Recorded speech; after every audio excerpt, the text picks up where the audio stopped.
তো গাইজ সকাল হতে না হতেই 8টার আগে অফিসে চলে আসলাম এবং এসেই পাঞ্চ মেশিনে পাঞ্চ করে নিলাম। এবং কোরবানির পর অবশ্য প্রথম অফিস, সবাই টাইম মতোই চলে আসছে। এবং এখানে অফিসে ঢুকতেই দেখি যে গেটের সামনে মানিক ভাই সুপারভাইজার তার অপারেটরদের সাথে মত বিনিময় করছেন। এবং আমি জুতো খুলে শেলফের মধ্যে রেখে দিই এবং লাইনের মধ্যে ঢুকে গেলাম। এখানে যে লাইন দিয়ে সামনের দিকে এগোচ্ছি এবং এখানে অনেকগুলো কার্টুন যেগুলো শিপমেন্ট যাওয়া বাকি, এবং এই হচ্ছে আমাদের কাটিং সেকশন যেখানে আমি কাজ করি। এবং এখানে আসলেই শান্তি। এরপরে সকাল সকাল এসে কাজ শুরু করে দিলাম। ফর্ম পার্ট সিজারিং করা লাগতো। অবশ্য গাইস একটা কথা বলে রাখি, আমি কিন্তু বাঁ হাতে সিজারিং করি। সিজারিংটাই হয়তো বাঁ হাতে করা হয়, এমনিতে বাকি সব কাজ ডান হাতেই করি। এই হচ্ছে আমাদের ইয়াসিন।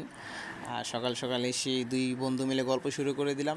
ইয়াসিনের সাথে আমার পরিচয়টা অনেক দিনের, এটা হয়তো বা অনেকেই জানে, আবার অনেকেই জানে না।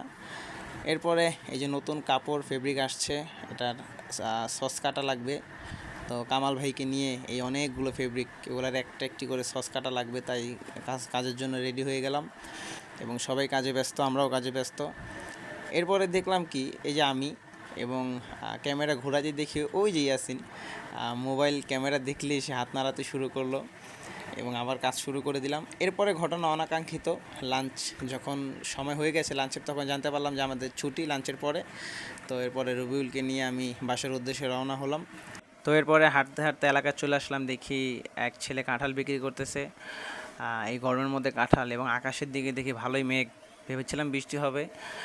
তো হাঁটতে হাঁটতে এলাকার মধ্যেই চলে আসলাম, বাসার উদ্দেশ্যে রওনা হলাম এবং অবশেষে এরপরে চলে আসলাম সেই গলিতে, যেই গলিতে আমি থাকি। সেই গলি, নতুন বিল্ডিং, নতুন অ্যাপার্টমেন্টের কাজ চলছে, রাস্তাও নতুন করবে। এবং দূর থেকে দেখতে পাচ্ছিলাম যে জুনাইদ তার বন্ধুদের নিয়ে খেলছিল এবং এসেই আমাকে দেখেই নাচানাচি শুরু করে দিল যে আমি বলেছি আমার ছুটি হয়ে গেছে। এবং এই হচ্ছে সেই বাসা যেখানে আমি থাকি। এসেই মানিক আমাকে দেখে দিল এক